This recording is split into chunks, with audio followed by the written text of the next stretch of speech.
Let's get educated. That's why we're here, to bring you the stories impacting K-12 classrooms and college campuses. It's time for a little education.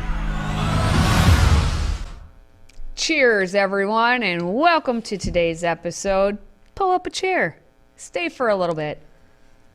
We can be like Cheers, where everyone knows your name. And my name is Katie Petrick, and his name is David Fiorazzo. So we're happy to have you here with us.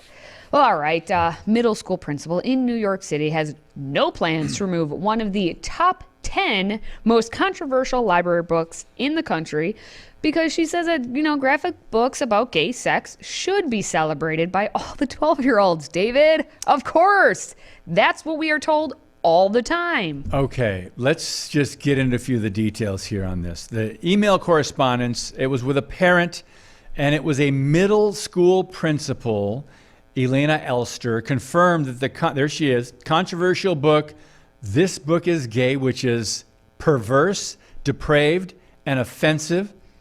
It's by Juno Dawson. It was stocked in the middle school library. Did I say middle school? I didn't say high school. I didn't say junior high school. Katie, did you hear me say middle school library? Middle school for those, Yeah, and officials were not currently considering its removal from the middle school library. 12-year-olds, 13, they can 11, right? 12, 13, 14-ish, yeah. So the principal then seemed to question whether the parent was against exposing her child to people and ideas that are new and different. Are they new and different at this point? Oh, boy. Well, to a lot of families that are trying to raise their kids right. Yes. Yes. They're new and different. And so new does target them. New rarely means better when you're talking about what's going on in high school, junior high, middle school curriculum. So the principal seemed to question about this. About the book, the American Library Association lists this book as the 9th most challenged book. This was a 2021 list for providing sexual education and LGBTQIA plus content. So let's talk about these finer details of boy-on-boy and girl-on-girl sexual acts that are a part of several of the books on this list. Katie, I know you said you had to read one of these. I've been out of school for a long, long time, so we didn't even have books like this when I was in school. But the first one, Gender Queer, that is the most challenged book. Now, I'm assuming we'll soon see the 2022 list. So we talked about some of these We've talked about at least half of these at this point. And the book I actually read was number 6 on the list, The Absolutely True Diary of a Part-Time Indian by Sherman Alexie. And I read that in college while I was getting my teaching license because it was a children's/young adult literature course. So it was meant to, we read the books that they want to put into the schools for the children. That's why I read this book. It was assigned because they do want to assign that to the students. And that's why I say if you're going through a college education program meant to get your license, you will be made to care. They will force you to read the things that they want you to then pass along to the children. And that's just one example. But in this specific book, we have an example of what they're including. And what you see in front of you, no, that star was not included in the original copy. Yeah, let it be known our producer put that in. Put that star over the top of that area because, frankly, I'm sick and tired of having to see the little graphic images of male genitalia. It seems to be more so, but male or female genitalia. And I can only imagine how a middle schooler would feel having to see it. But hey, there's an arrow that points to, where males, have their male parts. And if you look at the paragraph that they included to talk about that, they said, hey, if you're a guy, you'll already know that even a gentle spring breeze can be enough to inspire a stiffy in this super sensitive organ. But keep in mind that sex doesn't begin and end with your male part. Be creative, it says. Be creative. Oh, how inspiring of them. So this is a book, again, for middle schoolers. Middle schoolers. This library, this book is gay. And again, as the middle school principal states, Oh, there's an email. Oh, there's exchange. official There it email. is. Yeah. There it is. Because there was a question on it. How dare someone question it? But I guess Elena Elster, who's the principal, says that, as a parent, you have every right to monitor what your child is reading. Parents have very different opinions on what is appropriate for their children. Tell your child that you want to read certain books first to see if they are in keeping with your family values. Oh, she's mentioning family values. When you say you are at war every day, this again is in response to the parent, I am wondering if you are referring to the exposure your child is getting to people and ideas that are new and different, Jeez. as we discussed before. This is the best part. This is a public school and the children will be continuously exposed. There you go. No apologies. Period. No apologies. Just period. Get used to it. Just if you take that sentence, this is a public school and the children will be continuously exposed. Yep, that There we go. sounds about right. Out in the open, they are completely fine with just saying, yep, that's what we're doing. And they look back at you like, what are you going to do about it? Because in fact, what are you going to do about it, Mom and Dad? So I like the other. It says they will be taught to question, analyze, and expand their horizons. Well, some parents do not want their young children, middle school or younger, that are getting access to these books, they don't want them to expand those horizons, the sexual horizons. So, and how condescending, it's just some of the wording and the tone, this letter to the parent. Really sad.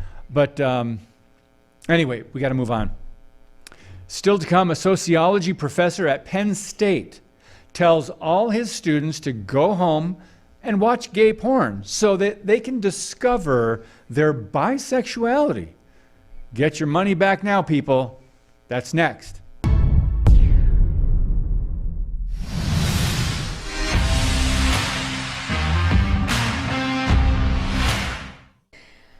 Oh, college kids, they're still on break, or some of them are taking winter, so they're coming back from break. But, before they left Penn State, the campus, last semester for their said break, well, some of them were given some things to really think about, maybe over the break. We have sociology professor Sam Richards, who we've talked about. He's known, he's famous, if you will, in the academia world. He's, again, sociology professor, and that kind of says a lot about who he is. He, in December, during a discussion in his class that was titled Trans Issues, TERFs, and the Binary, during the class, he told students we are all at some level non-binary. But he followed the science on that Yes. one, huh? We're all very much easily bisexual. Oh my Very goodness. much easily bisexual, he says. And to prove that we are all bisexual, he instructed his students to then watch gay and lesbian porn. And That's that what- proves it? Hey, science. He's a sociologist. Remember, that's science. Science right there. He then directed towards any of the straight men who were in his class at the time. He said, if you feel that feeling, look in a mirror and say, maybe I'm just feeling some things that I'm just afraid to release. And maybe you release that, and maybe you'd be surprised that maybe you actually are fine being more bisexual. We know that this is all of what he said because he puts a lot of his lectures on the YouTube, so you can watch them yourself. But that's how the students in Sociology 119 ended the semester. And if you're in Sociology 119, this is a gen ed course. If it's a 100-level course, it means it's not the upper level, let's really think deeply and, like psychology and sociology and all that would be. Nope, this is just the base. I need to take a sociology course. They're requiring me to. You take the easiest one you can. Anything in the 100 level, not 200 or 300 level class, not upper division, but Sociology 119, okay, I'll take that. It'll be easy blow-off class. I'll get an A. He's taking blow-off class to mean a whole different thing. That's all I'm saying here. So according to the university website, every semester, 725 students register for that class. 725 kids every semester get to hear this little interesting tidbit from our friend Sam Richards. Garbage. And it's the largest race and ethnic relations course in the country. In that room, this giant room that they must exist in, they have the opportunity to re-examine the world and challenge what they believe to be their place in it from a new perspective. What a sales pitch, David, honestly. Oh, I don't usually like to read some of this, but this is just so twisted and bizarre on purpose, I think, in your face. So in one lecture, he goes into detail about how biological women can urinate standing up, as if that's supposed to prove anything, and how tough as nails, that's what it proves. He played a part in the gender transition of one of his students. Oh. Of course. It's probably on his resume. Probably put it on his CV. And critically evaluated the beliefs of Christians and Muslims on the subject of homosexuality and transgenderism. I bet he evaluated the beliefs. Critically. He did critically evaluate. Critically, I'm sure he was critical. Fair. I'm sure he was contextual. Oh, yes. Anyway, the class videos, it says here, also have discussed, no surprise, free speech, hate speech, and cultural appropriation. Isn't that nice? Yeah. And he actually, the article came from Campus Reform, so they were like, hey, Mr. Richards, or is it Dr. Richards, do you have any comment about this? And if, yep, absolutely he would. Why not? Because if he's putting these live streams out on YouTube, he doesn't care what he's saying. He believes every little bit of what he's saying. Oh, he says, when I discuss these issues, I generally do so as a sociologist, since that shapes how I see the world. What does that even mean? What is a sociologist? Because any sociology classes I've taken, any sociologist I've ever encountered is like thinking here, here, and here.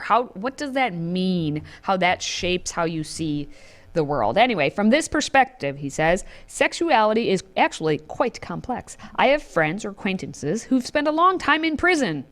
And if you have friends and acquaintances, how many are we talking here who've spent a long time in prison? Who are you hanging out with? Now there's your critical thinking. And they have homosexual sex. In prison. Okay. They're straight until they need or want intimacy, and then they have homosexual sex.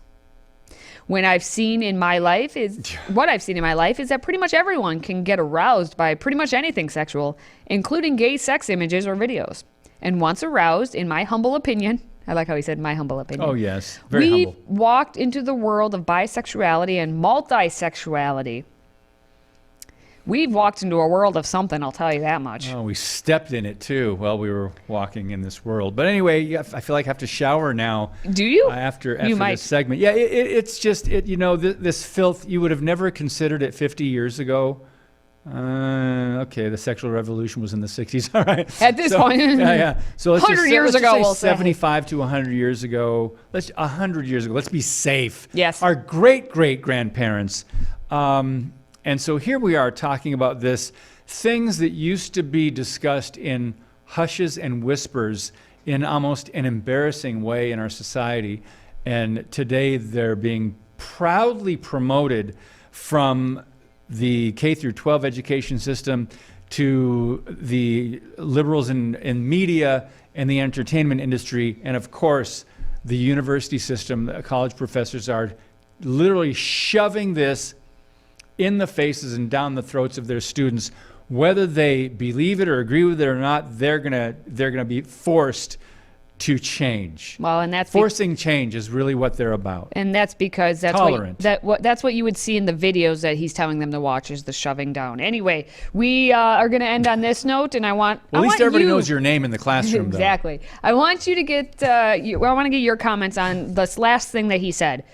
None of this is a political statement or idea pushing for some radical gender agenda. It's just thinking sociologically and thinking outside the box. Outside the box. You comment below, but hey, coming up, we have Harvard, the oldest and one of the most distinguished colleges in the country, and now they're offering a class on transgender medicine from infants to adults. Yes, I did indeed say infants, so stay with us.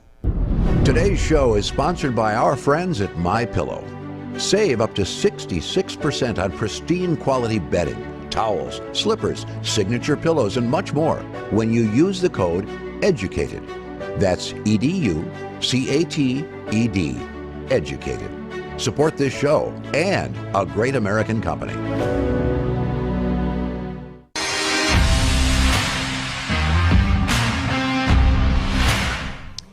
You know, I'm glad. I am so happy. All the little joys in my little heart here. I'm so happy that Harvard is now proving that it has truly become $100,000+ complete waste of an education. Because we have a clinical course that is run by an LGBT activist who's going to teach your Harvard Medical School students, your future best doctors of all the doctors in the land, how to administer LGBTQIA+ care for people from infants to older adults. It's like from 1 to 99, but they want infants, which is below 1. To older adults, 99, I think still works. Now, the course is called Caring for Patients with Diverse Sexual Orientations, Gender Identities, and Sex Development. Anytime, word to the wise, anytime you have a course that is more than 3-4 words, you know Yes. it is absolutely awful. Same thing goes with pretty much every paper that you've ever written where the title has to go on to 2 lines. Nope. Word soup. It's just going to be word soup. Yeah. And that's what this is. We have the course itself being a 4-week elective course that's held mainly at the Massachusetts General Hospital, and it's available full-time every month. So, hey, it's only a month long. Everyone come on in. The 2 directors of the course are affiliated with Mass General, and one of the directors is the activist pushing transgender surgeries for minors. Now, their names are Alex Karoglian and Alberto Puig. And Karoglian is a psychiatrist as well at the Fenway Health Center. He's a radical LGBT activist who pushed gender-affirming health care on children, you know. Of course. He also published research in 2021 that claimed that gender-affirming, at this point, every time we hear affirming, gender-affirming health care led to better mental health outcomes among transgender children. But if they're already mental health because they claim to be transgender, but then we're affirming it, so then we're making that mental health actually what, see where we're getting in confusion there? Mm-hmm. Yes. He attacked then, of course, Texas Governor Greg Abbott just last year for trying to prevent the practice of affirming one's mental psychosis. Anyway, as the course is described, this elective is a 4-week multidisciplinary clinical and scholarly experience that trains students to provide high-quality, culturally responsive care for patients with diverse sexual orientations, gender identities, and sex development. Many of these patients identify as lesbian, gay, bisexual, transgender, queer, intersex, or asexual. LGBTQIA+. Clinical exposure and education will focus on serving gender and sexual minority people across the lifespan from infants to older adults. David, question for you. Yes. You have male, you have female. Yes. You're going to be a medical student. Okay. Let's learn all about the male, all about the female. Okay. All right. No. Psh, rip that up, throw it out. Now you must learn all about the LGBTQIA++++++. How? Yes. Have fun studying that. How are you going to learn all that? The categories. How are you going to learn all the differences in all of them for all of their care, David? You know what? It used to be called like the human body. When you're a doctor, you're treating human beings, right? Health. And you're supposed to help people that come to you with medical problems. One of the parts of the oath is do no harm. One of the first things they say, do no harm. Now there's a different interpretation of that. But I do want to go back to the headline and the Harvard University logo that's in the picture there. And I've shared this before. I've written a lot about it. See those words, or the letters that say Veritas? That means truth. Mm-hmm. The original logo or motto in that shield, it was 3 parts. Right now it's just 1 word. Originally, in 1636, it was truth for Christ and the church. Yes, Harvard University, started by pastor minister John Harvard. They taught theology, they taught the Bible, the Christian worldview, and they had to be able to translate and understand the Bible and morality assuming there is one God and one creator, and that there is only one truth, and there is absolute truth. So for Harvard to go from truth for Christ in the church, and now what you've just described in this course, you look at the word Veritas and you have to ask, what have they redefined Veritas? Whose truth are they teaching now? See, they've made it about not God's truth and not reality. They've made it about the professor or the LGBTQ agenda or someone else's perceived truth or reality, which is not reality at all. But this is moral relativism.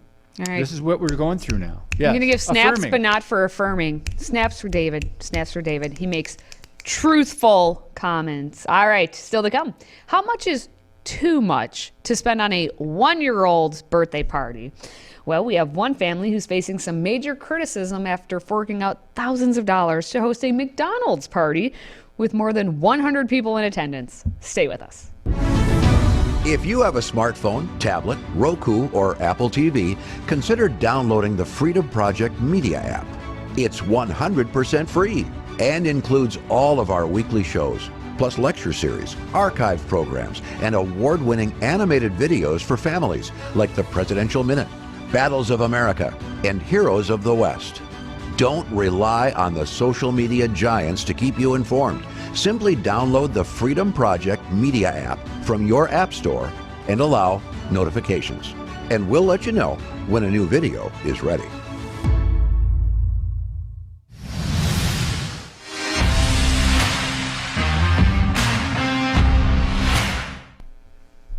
All right, there's an Aussie couple that had a big bash for I guess it's a first birthday party, so it's like this is another thing. The kid's not going to know or remember what's going on anyway. Is this really a 1-year-old? Get through the headlines, sir. Okay, Then all right. offer opinions. Aussie Jeez. couple are labeled bad parents for throwing a McDonald's-themed first birthday party for their daughter, and you won't believe how much they spent. Well, it was what, $3,000 on Yes. the party with the McDonald's food and the other food they brought in, and the playground cost $5,000.